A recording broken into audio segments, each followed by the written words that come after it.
Just two adjacent girls living in a lovely world. They took a podcast train going anywhere, but kind of specifically through Austin, Texas.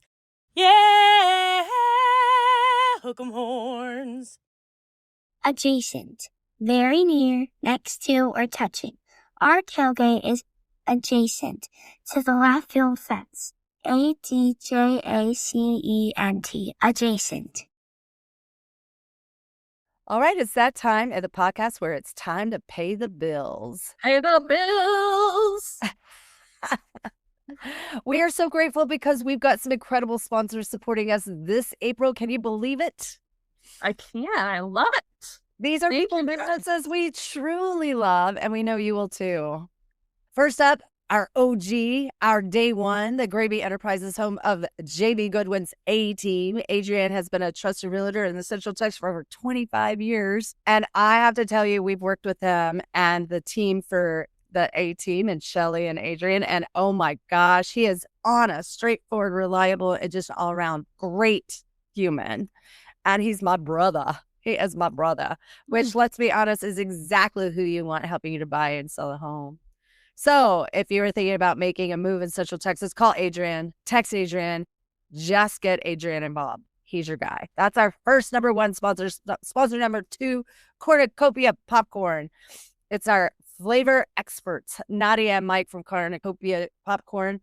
And y'all, this is not your average popcorn. We're talking everything from dill pickle to s'mores with over 40 plus flavors to sample. Vegan options, gluten-free options, something for every craving. They were even voted Austin's best sampling room. So yes, you absolutely need to go try it for yourself. And get this small but mighty team of 15. They popped over 45,000 pounds of popcorn last year. Sold 2,900 tins, 2,900 tins, and donated to 97 nonprofits. They are a true giver in our community. We love a business that gives back. So whether you need corporate gifts and after-school snacks or just a treat for yourself, Cornucopia has you covered. Use code Shody Media, all caps, for 10% off. And now you can even order on Amazon. Link is in our show notes. Please go support Cornucopia, who supports so many people in Austin. Sponsor number 3, that's it. YGIM, new for April. And we are so excited to welcome a brand new sponsor this month. YGM, family owned and operated since 1998. Wow. They're serving Austin and the surrounding areas. These guys do great. Basically everything. What are we talking about? We're talking about sheetrock, painting, texturizing, popcorn sealing removal. Thank goodness. Water damage and repair, decks, siding, fencing, plumbing, electrical, handyman work, kitchen and bathroom upgrades, and even make readies for rentals or sales. They did our back gazebo area for our pergola for our outdoor pool area. And if your house is in need of any help, any kind of upgrade, any kind of just something to make it look a little nicer, call YGIM and they can handle it. Call 512-937-9604 or contact Casey Solari at yahoo.com. She's our sister. We love her. Save that number because you will need it at some point. All right, friends. If you are loving what we are doing over here at Adjacent Podcast, you can support us by joining our Patreon for only $5 a month or becoming a sponsor yourself with your company or just because you love the podcast so much. All the info is in the show notes and on shodymedia.com. All right.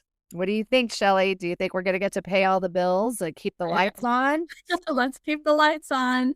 All right, let's get back to the show. Let's get adjacent. Welcome back, y'all. Welcome to Adjacent. We are in studio today at Record ATX. Thank you, all the crew that is helping us. We love Grant. We love Grant. And Bryce. And Bryce. And Michael. And Michael. All right. Today, we have all the way from South Austin. Am I right? That's right. Around the Barton Hills Barton area. Hills area. Nice. We have, who do we have in studio? Well, now it's Debby Shaw. Yes. And McCray. I'm keeping that too. Okay. Debbie McCray Okay. Shaw. Okay. I mean, Debbie McCray Shaw. Yes, That's yes. a hard one. I want to say Mashaw. I do too. I do too. Or Shaw. Mashaw. Okay, Yeah. we are going to deep dive a lot of things with you, but tell us where you came from originally. So I'm originally from Greensboro, North Carolina, which is a little bit more southern, as I found out around the Easter table, as my new French son was saying. So is there a difference between like the southern people in Texas versus the southern people in North Carolina? I said, way different. Way different. Completely Yeah. different. I married a Georgia boy. I know that there's a vast difference. Yeah. Yes. So he said, so that explains the pea salad. And I said, yeah, exactly. Yeah. Do you feel like the southern people in Carolinas Coast. and the East Coast versus Texas are more Western and they're more like Southern comfort kind of? How would you consider like?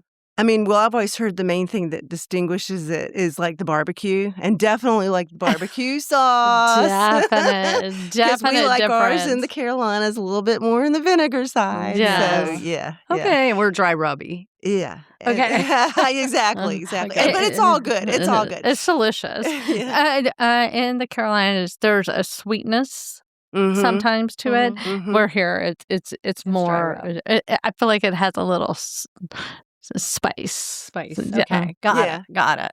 I was thinking more like we were wranglers and y'all were like just beautiful, sitting having like like the beautiful cocktails by the ocean and stuff like Yeah, that. I have yet to have a mint julep. So Yeah, mint julep. That was the cocktail. But I I was going understand for. that's Yeah. one that's supposed to be real tasty. How long were you in the Carolinas? Oh, Lord. Probably all the way through college. Okay. So I'd say a good 21 years. Okay. So now, but I'm not revealing my age, but now I've been here longer. So Okay. my brother's like, just call yourself a Texan, So okay? 43 Yeah, years. yeah, Okay, yeah, we yeah, got you. Yeah, at least. And more.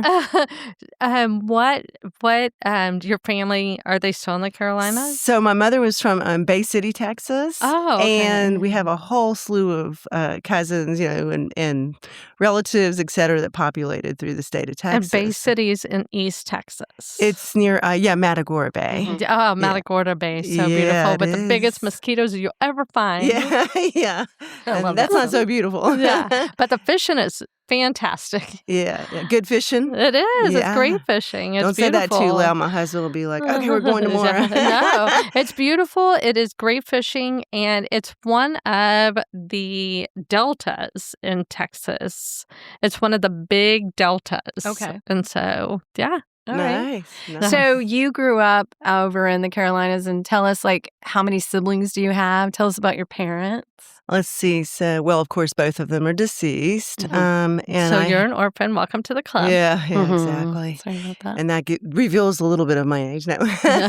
What are your parents' names? So, Carson Bain and Susie Elizabeth. Well, her maiden name was Winston. Okay. So when she was in the service, it was Winston. Yet known as Winston. Well, yeah, Susie Winston. And I have one brother and one sister. Oh. So my brother and his clan kind of are still in the Carolinas, and my sister's out in Washington State. Wow. Washington. Oh, wow. So you're Yeah. across the country. Yeah, Where are you on the family line? I am the youngest. Okay, you're the Oh, baby. Yeah, You're the yeah. baby. Okay. Cute. And Little you? baby. Where are you? I'm the middle. We're one Oh. of we're two of five. But Yeah. you turned out very good for being a middle child. Oh, well, thank you. Thank you. I Hmm. find the middles are the best. Yeah, interesting. Okay. Because there's all this whole theory about the middle one is the one that's always just kind of a little bit of junk to the rest of the family or Well, something. yeah, I you felt know? that. Yeah.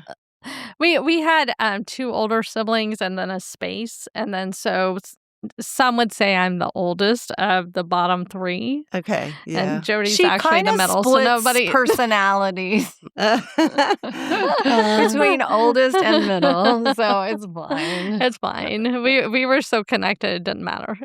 There you go. So you left the Carolinas, and then where did you wander off to after that? so after I graduated, I meandered all the way to Texas. And I kind of started out in Houston with my uncle, and decided very quickly that was way too big of a city for this Carolina girl.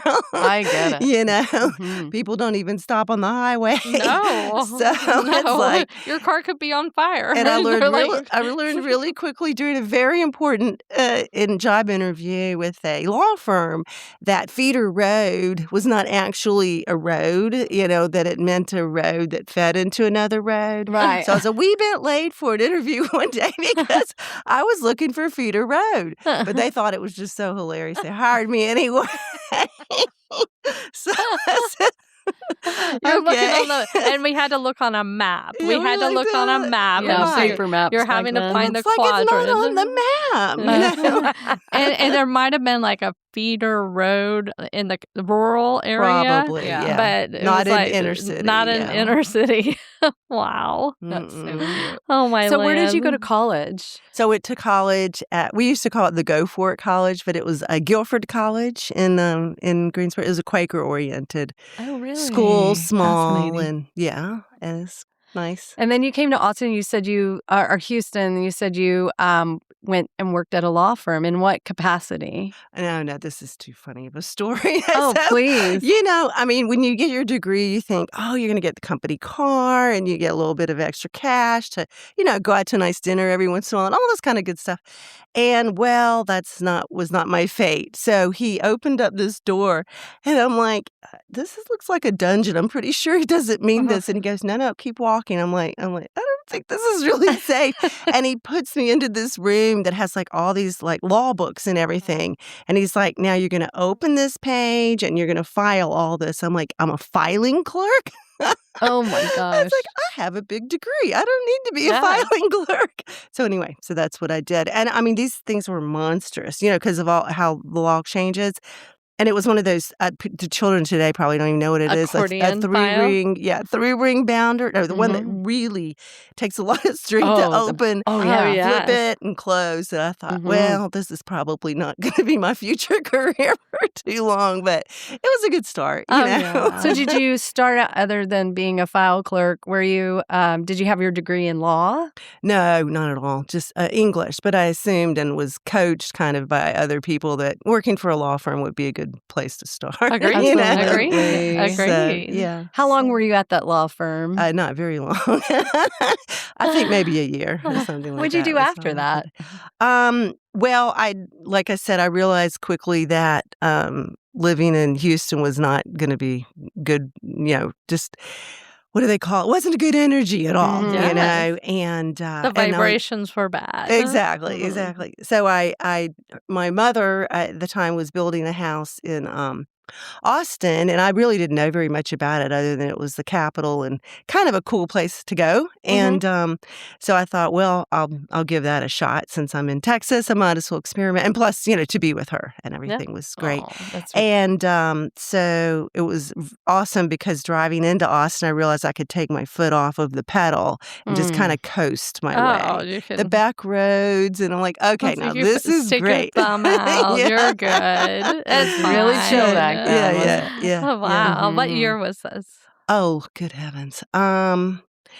Let's call 1982. I was going to say, I bet it was in the 80s. Yeah. Right. Lovely. Yeah. How fun. It was a sweet time in the 80s. Yeah, it was a beautiful time. What part of Austin? Was a lot different. Oh, much different. different. Yeah. In Barton Hills. Oh, lovely. Yeah. How fun. What a great time to be in Barton Hills. Yeah, the funniest gosh. story was before she built the house, she had gone up to Barton Creek Mall and was talking to some of the, I guess, engineers and when it first opened. Construction people, up there. And she's like, I kind of really like this view. This would be a nice view. And they're like, well, sorry, little lady, but this is zone commercially. So you can't have this piece of property. But I want it. Dang.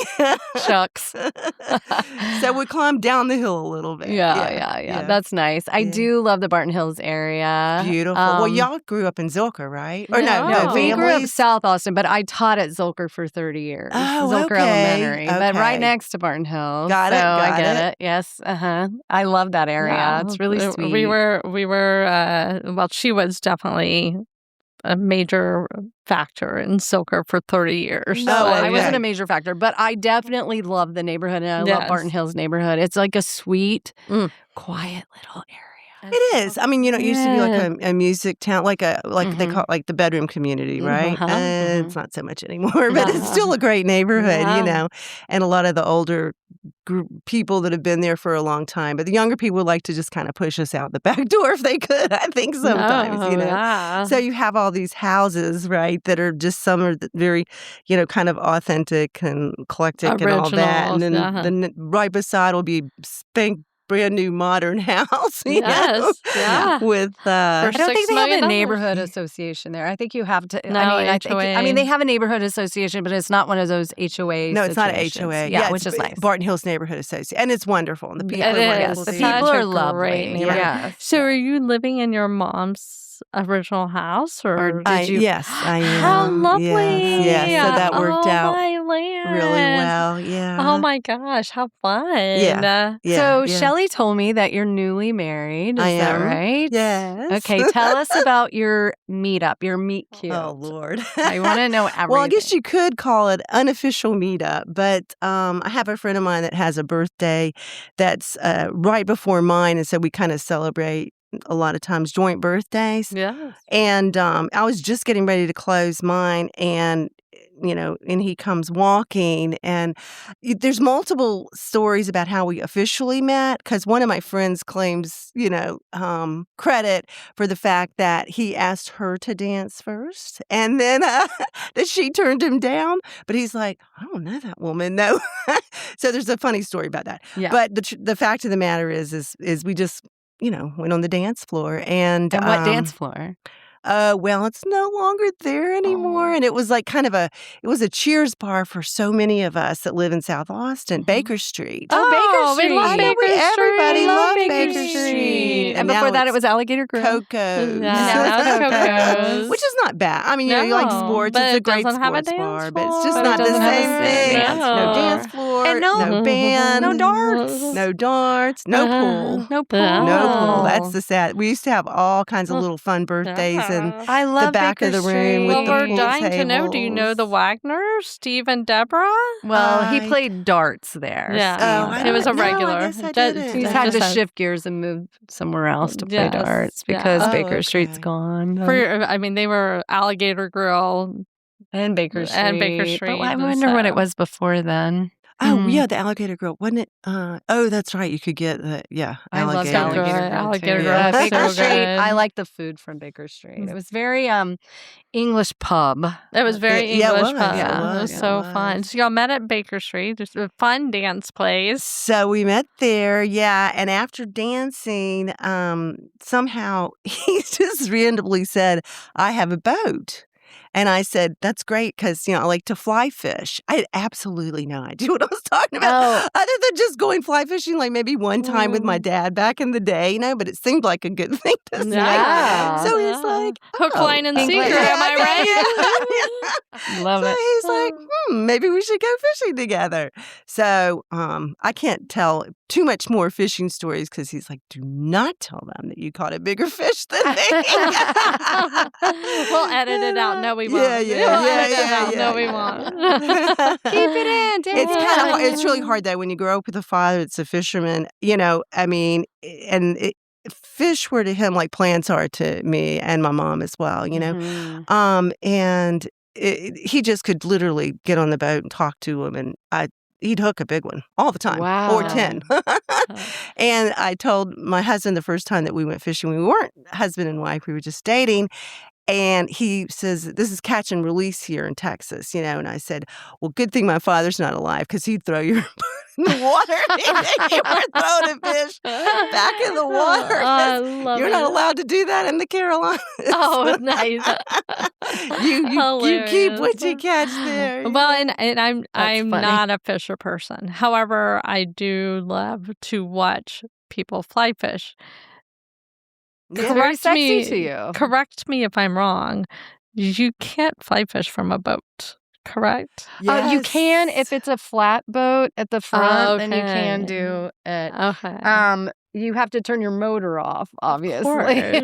Of course. But then it has to be like in those shallower areas, right? Now, this is a good segue to another funny story, if I could share it. Yes, of course. Okay, so hubby says, let's go to Lake Tahoe. It's like God's country, for our honeymoon. And I'm like, okay. Well, I had only been there one time with a friend and didn't spend a lot of time in it. And I thought, yeah, that sounds good to me. Let's go. Okay. And so he books a fly fishing trip for us, of course. Oh, and you put it out there, Dolly. That's right. I know I did. Watch what you say. So it's outside. It was in Truckee, which is a really cool little town, which is right outside of, Lake Tahoe on the California side. And so, so I thought, oh, great. Well, I have to have a hat for sure because of the boat, and a tie. And he just kind of played along with us and everything. And I said, and, we'll have to bring chairs. Did you make sure that you had chairs? Because we're a little on the older side. My husband has a few conditions and we both do. So we can't stand on our feet for that any great length of time. Mm-hmm. He goes, well, honey, I hate to break this to you, but we're not going to be sitting anywhere. We're going to be wading in water. I said, are you serious to me right now? And so I said, I don't think that we could just maybe ask them if they have chairs, But when you get there, it is talk gorgeous. About God's country. Yes, it is. Absolutely gorgeous. Mm-hmm. And you figure out a way to stand. Even if there's moss, on the rocks and everything, so it's a little slippery. So sometimes you can fall in. Mm-hmm. And then you put water in your waders. You never want to fall in the waders. Yeah. And you cast that rod, and you're working more like with two, what do you call it? Strings. Yeah, instead of just one. Yeah. So it's a whole different cast than a regular cast. But it's really peaceful and nice. Beautiful. Yeah. It's an art. It's an art. Yeah. I find it majestic. Mm-hmm. I love watching it. And I know. And every time I go, I just connect with my father. And so it's like really a beautiful moment, no matter where we are. I mean, Bob's taken me to, we went to Palestine, Lake Palestine. Yes. We took our grandson out there. And I'll call them boys, but my husband and grandson were standing a little bit on a different cliff than I was, or we were on embankment rather, not a cliff. And I connected with my father. I really did. I said, you know what? I said, they're doing some stuff over there. I don't know what they're doing, but I need to catch a big fish. And sure enough, I kid you not, we reeled one in. He's like, how'd you do that? I said, I have no idea. I did it. I didn't. It just Dad was like, I got you. It just jumped on the line. I love that. That's so awesome. That's dinner tonight. I love that. So it wasn't catch and release there. No, not Palestine. No. But now I understand the principle behind the catch. I mean, if they're so tiny, you might as well throw them back in. So right, fun. Of course. You got to let them grow a little more. Wow. Yeah. What a great trip. Yeah. I love the spiritualness of that. Mm-hmm. Thank you for sharing that. Yeah, that's so you're lovely. Welcome. You're welcome. Sounds like you had a great connection with your dad. What do you think was your great connection with your dad and your mom? It sounds like you were really connected with your parents. I was, and I think I was very fortunate to have that, with both of them. Because sometimes when I talk to my siblings, they're like, especially my sister's like, no, you have a different set of parents than I did. But she was older, of course. She's 12 years older. And so sometimes that happens. Of course. As times change and things change and et cetera. I think with my dad, believe it or not, I think it was more of a spiritual connection. And we just kind of got each other, my father came from not a great situation, as many of our parents did, and he had to grow up really fast and be the adult of the family, and I really respected him great for that, and that's got its ups and downs. He grew up in a little town called Lexington, North Carolina. Oh, okay. You know where that is? High Point's the furniture market, and Lexington is right out there. And then with my mom, she was just, and back to my father, was wonderful with people, just really wonderful. So he had this way of just making everybody, I think, feel pretty comfortable around him, unless he disagreed with you, then he might be a little bit more on the Trump side.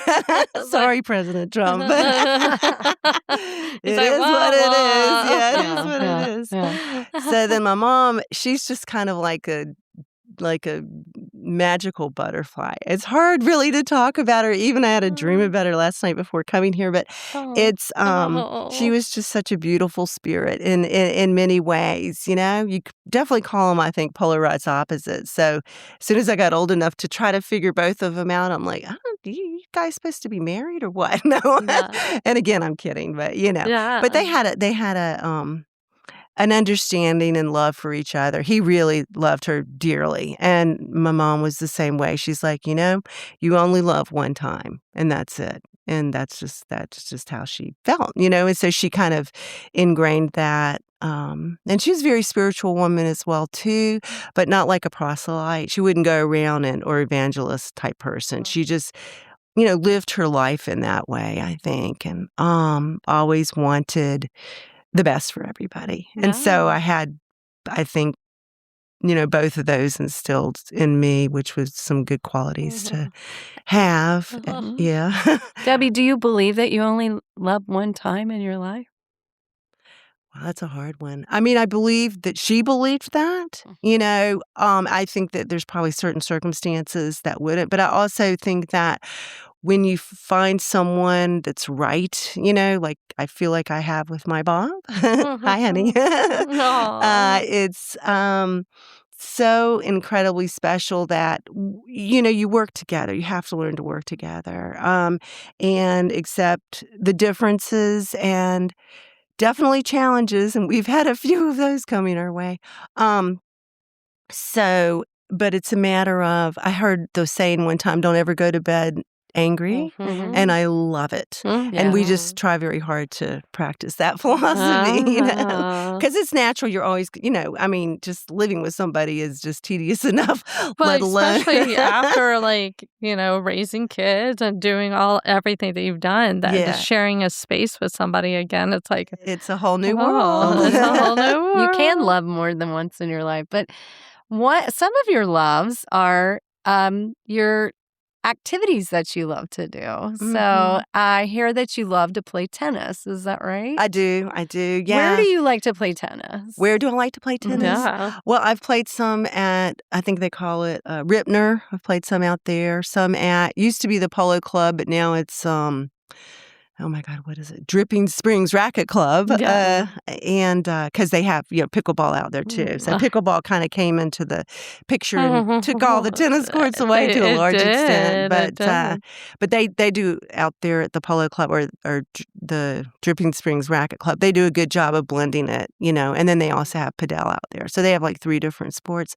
But I like to play there. I used to play on 3 teams, which was a lot of fun and good exercise for sure. Especially singles. But my condition, we have in our family, I was just telling my daughter at Easter Day, we have like 4 generations of osteopenia that's been in the family, and it's going to be, and her husband's like, well, is Joe going to have it? And I said, yeah, I'm afraid it's probably so. It's just one of those hereditary things that's very hard to break. But, you start as much as you can. So, and unfortunately, tennis involves a lot of leg movement and running. And so I was able to stay at the baseline and just do my best shots, Yeah. And some of that was okay and worked for a while. And then it's like, as much as I love this, it's just something in my life that had to go. Not forever, but just temporarily. So how do you feel about the controversy between tennis and pickleball? Where do you lie on that? I don't know. I mean, I think pickleball is definitely a social thing. To me, because I've been playing tennis for so much longer, tennis is different. It's a different kind of workout, I don't feel it is the same. I think they're 2 different calibers of social socializing together, but getting together and being social, So Yeah. Do the paddles of the pickleball sound make you crazy? Yes, that's a great question, and it does. Yes, especially if you're in a singles match, because believe it or not, it's a little mental, so you have to kind of think about where. Yeah, it's a strategy, right? It's like, where am I going to place this ball where she can't get it, or mainly she. I was on this one thing they call the tennis ladder, and bless his heart, the man that ran all of that, he's recently passed. He put just together a kind of like a city ladder where you could just play impromptu with different people. And once or twice he put me with, I'm sure it was some Marine or something. I don't know. This guy was super built. And I'm just like showing up to the court, with my little racket and everything, and tennis ball. And I'm thinking, I'm going to be eating some crow in about 5 minutes, because, and I'm like, I'm betting you got up at like 6 a.m. to do your exercise. Your marathon before you came to play tennis. Anything, And he's just smiling. And I thought, oh, well, what the heck? I got to get better, right? I can't get any worse. So we played. And it was just fun, That's a great idea to meet new people. Yeah, it's a really good way if you like it, to meet new people. And there's a lot of people out there. There's just so many different levels. There's a really competitive type, and then there's some that just do it, go for social. And again, I think that's more on the pickleball end. And some just enjoy it. They're passionate about it, so yeah. And you have another big passion. What's your other big passion? I guess you're going to want to go with gardening. Yeah. How long have you been gardening? Was that you and your mom? That was me and my mom starting out way early in the Carolinas. So with all the hydrangeas. Oh yeah, just absolutely stunning. That we don't know what hydrangeas are here. No. You can put them in a container pot and pray and hope for the best. But one heat and they're gone. I know. It's really fun. When we lived in Georgia, our whole backyard was hydrangeas, and it was just well, the oak leaf version. It's called oak leaf hydrangea. I have a customer that had some of those, and they were just absolutely stunning. Kind of outside of the window, in the front yard, where it was a little bit of shade, and that is the closest one you can get. So a lot of the nurseries will bring in oak leaf hydrangea. I love hydrangeas. Those are my favorite. So this is why we really brought you in. We need help with our garden. Here's a picture. Oh, that's funny. Debbie's green thumb. Tell us, you said customers. What do you mean? What do you help people with? I started out, it was funny. So my mom had a business, and it was, can I remember? Granny's Country Gardens. And I thought, I had the, at the time, I could have very easily just segued right into that business. And I thought, I've got to have a different name. I don't know why. I just felt like I needed a different name. And I wasn't even going to do anything, right? I was absolutely going to have no landscaping business or anything. And my girlfriend said, I think you're pretty good. She lived in some apartment complexes right off of Manchac, some really nice area. And she said, I kind of want a Mediterranean porch thing. So she says, can you kind of create that style for me? And let's just see where it goes. And so we went to the nursery together. Her name's Monica. Hi, Monica. And we had such a good time. Just like, I was like, I really enjoy this, like picking out the plants and getting to know the people better and finding out, what's their go-to, what do they like, colors. I'm sorry, I have to stop you. Yeah. You're lighting up like a Christmas tree right now. You look so happy. Thank you. Keep going. Well, anyway, no, it's just my thing. I like it. It's, and so she said, and I'm just going to run a little blurb in the newsletter, just letting, after we do this. And then I get another job in that same kind of complex. And so it just kind of built on itself. And she's like, you really need to go into a business. And I'm like, are you kidding me right now? But the truth of the matter is when we had that snow eclipse, I was kind of like walking around our yard and looking at everything. And I'm like, we don't really have that many dead things here. Like a lot of things survive. That's kind of cool. I was like, literally, I thought it was a blessing. I said, thank you, God. Thanks, Mom. Yeah, thanks, Mom. Thanks, God. Yeah, exactly. Right. And I think that, I mean, how much more real can you get? My daughter will disagree, of course, but then sticking your hands, in the dirt. Yes. I mean, I agree. it's very important. It's so grounding. It's very grounding. Yeah. And if there weren't all these freaking scorpions and everything, you could go do it barefooted, but it's a little dangerous sometimes. I know. I have to take a big stick because we have a ranch out in Smithville. I have to take a stick before I start planting anything. Make sure there aren't any critters. Snakes mainly, but I'm like, get out of here, I'm about to plant, Yeah, it's true. So tell us, like, in Central Texas, I feel like it's such a challenging place to garden for me. Yes. I've tried to put in a garden with vegetables and different things like that. Always the squirrels get all of my tomatoes, my strawberries. They won't touch the peppers. What am I supposed? They never touch my lettuce. But I also have raised gardens because things would get into. Yeah. But what do you feel about raised gardens? Is that cheating? Is raised garden? What do you think? I don't think so. No. I mean, if it's something, again, it's like I told one of my customers one time, it's like what you want in the garden is what you want to see. And it's got to be kind of a vision of you, so to speak, and it's the whole combination of everything working in synergy together is what you want to try to create if you can, but easier said than done. And like you said, I got so frustrated. I was okay with like little 4 inches, that you get in the nursery, and I was even okay with a gallon. But when it came to 3 gallons, I was like, I'm definitely not going to be able to dig in, as you're saying, into this land. And so decided that if you take a drill saw, and you attach it to, actually one of my friends out at the tennis center told me about this. She said, well, this is what I do on our land. And I thought, that's not probably a bad idea. And so you just put a bit, on the drill saw, and then you drill in so you can drill the hole. Of course, if it's caliche, it's caliche, so then you got to hammer it out. But just to get, if the ground is really hard, then that helps to soften it some. Wow. But then you have a little bit. But then you have products like, vermiculite or other types of, I can't think of the other one off the top of my head, but you can mix it with the soil and it'll help to loosen it a little bit, which is good. Yeah. Wow. Yeah. Do you use any herbs? I mean, any kind of like, what is it called? Anything that helps the plants grow? What do you do? Do you use Miracle-Gro or Natural Grow or anything like that? Like, what do you put in the soil? Yeah. Well, it depends, I went to a horticulture class, which was really good. So I guess my teacher said, call yourself a horticulturist and run your business, And the words that they used in the class was, it depends, because it absolutely depends on where the location is.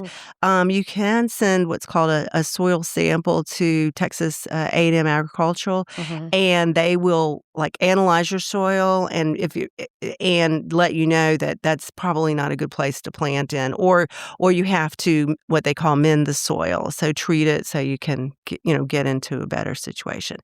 And I found out the hard way that something that works amazing, and I know John Dromgold sells it, is the Natural Gardener, right? Yeah, Natural Gardener is the that fish emulsion. Yes. So during COVID time in our house, I decided that I found a spot that was absolutely perfect to build some ponds, just because if you go to the pond store, Aquaponics or whatever, they always have these, it's kind of like a rectangular shape, and you can open up and get the fish out that way. That's where the fish are.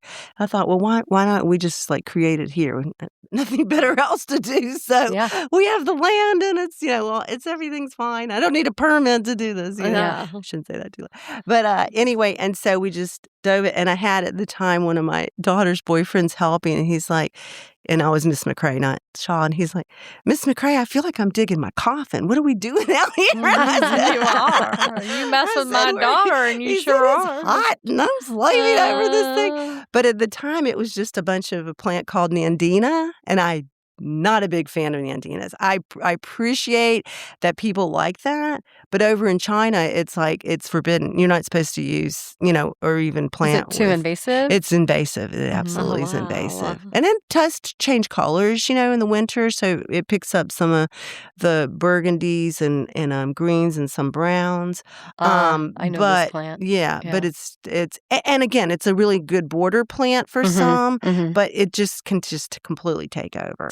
Yeah, and I thought I like my fish a whole lot better than I do this whole plant, Oh, wow. So we just kind of dug into it a little bit. Yeah. But, so you keep saying your business. Tell us about your business. Well, I mean, like I said, it's just word of mouth.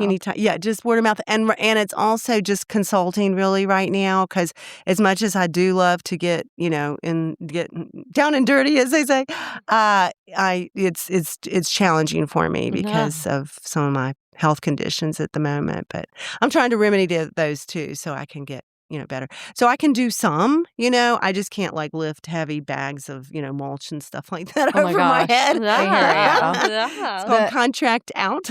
I hear you. I'll give you the idea. You have to find the workers. Yeah. So tell us about being part of the Barton Hills Garden Club. Oh, so I am the president of Barton Hills Garden Club. And I love it. I love it. Yeah. We started out with about 60 people prior to COVID, and then it of course diminished because it's very hard to run a gardening program, online, where people can't see each other, et cetera, and visit. And we set up a breakfast table when we meet out at Zilker, and feed our guest speaker and guests and members, et cetera.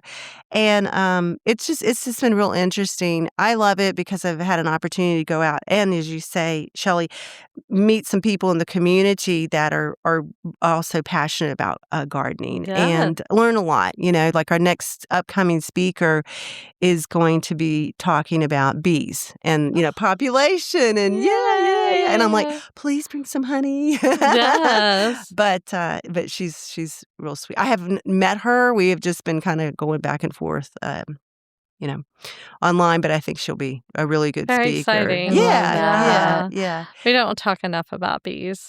Bees are so important. That's right. They're so... They are. The saying is, and the same thing with plants, is like, they can live without us. We can't live without them. Agreed. And that's in the entire natural world for many, many, Agreed. And it's like, But we need to learn to live together. And we need to learn to live together. And we need to be more givers. Because I feel like we're trying to, it's like we're trying to date the wrong guy. Yeah. We're dating AI instead of the bees. They're like, we don't want We don't want a robot. We want bees. Oh, yeah. It's so true, isn't it? Oh my gosh. So you meet where for the garden club? We meet at Zilker Botanical Gardens. Yeah. And it's called the Auditorium Room. Y'all are welcome to come. We love you. You should just come and bring your show. I would love But anyway, that's lovely.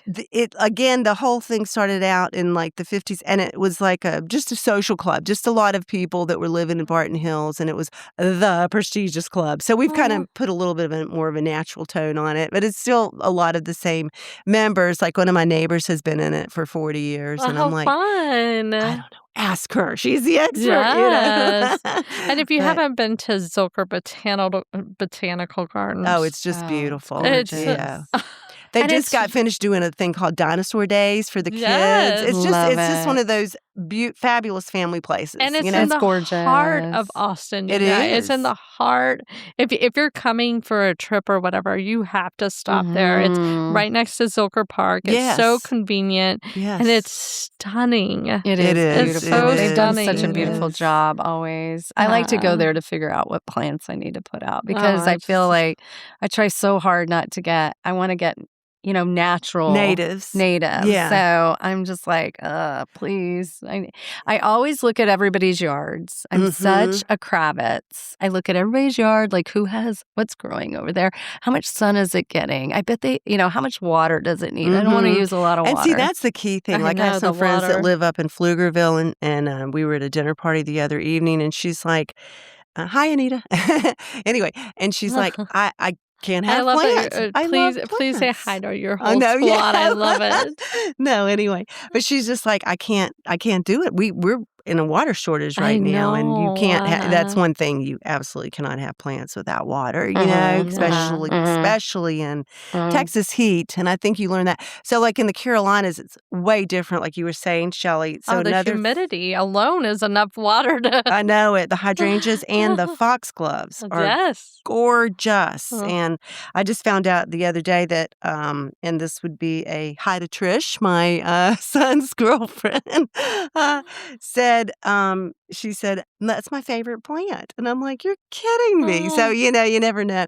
I think it's also a great way to just, strike up a conversation, because somebody will remember something about a plant. And even though those people out there that go, oh, I don't have a green thumb, or I turn everything purple or whatever, you just have to work with it. And, and I think I have a landscaping question for you. I hope I can answer. Well, we have like straight up rock. Yeah. Our whole yard is straight up rock. Yeah. And I want to plant, sustainable plants. Yeah.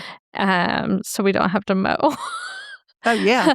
But there's so much rock. Is it okay to like build up some dirt on the rock? Because it'll probably get washed away. It is. Yeah, it could get. I don't know. Is it on a hill or because no? it's pretty flat. But it's the house to quite a few foxes. Yeah. They live in the rocks. Can you send me a picture? Yeah. And I just want to build it up, not with a thing, but just build it up and see if we can put some more. Yeah. You could take greenery. little sections, maybe. Yeah, you could try it. Yeah, exactly. In fact, I was going to tell you, that's one of the things that I always do if I'm working on doing a new yard. I will put a plant in a certain area, and just especially if it's in between, say, spring to summer, and just see how it will adapt in that area before it goes in the ground. And see, then So in your case, we could just kind of do a little like digging to create an area and just see how, and then that'll give you an idea. You'd have to have. But what I was going to tell you is, before you said that it was all, it's all pretty much like caliche. It is full. Well, you rock. have a giant. It's like it's also a fox cave. Like, we don't want to jack with their little house. No. But we would love to put some greenery above it. Yeah. What is there a little? So you say it's house? Is there a roof kind of thing on the house, or no? They climb underground. What am I thinking? Yeah. They sit on the roof. Yeah. Okay. Yeah. No, Never mind. They make little caves. Yeah, they have a whole cave. It's skunks and foxes. Just like wow. I know it's beautiful. And you keep the skunk too. Well, we're not housing them. But they go live on just our property. Yeah. And then we have the Whistler ducks come, like 90 of the Whistler ducks will fly in our backyard and everything, and it's like, wow, it's so beautiful. Wow. She has a great house. They'll have their babies. And that, where is that?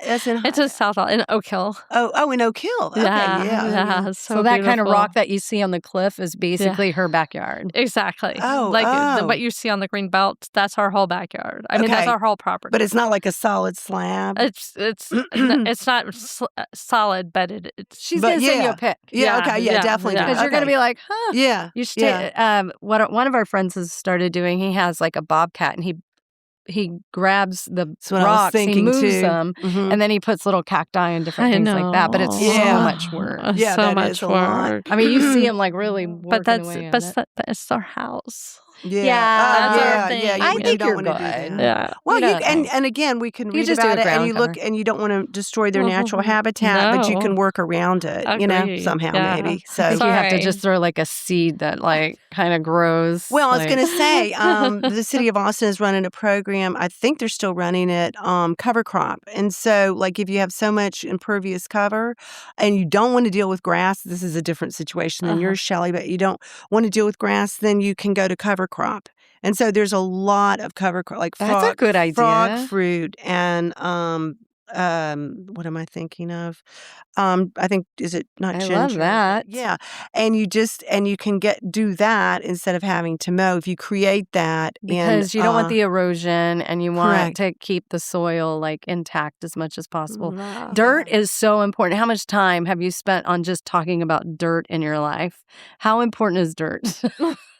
Dirt is like life. Yeah. It is. It's like, you tell people it's like a house. Like if you don't have a good foundation, you can forget the rest of it. So it's crucial. It all starts at that level, which I have had a really good speaker that spoke at Barton Hills Garden Club about permaculture and talking about how exactly what you're saying, how important the dirt is. Yeah.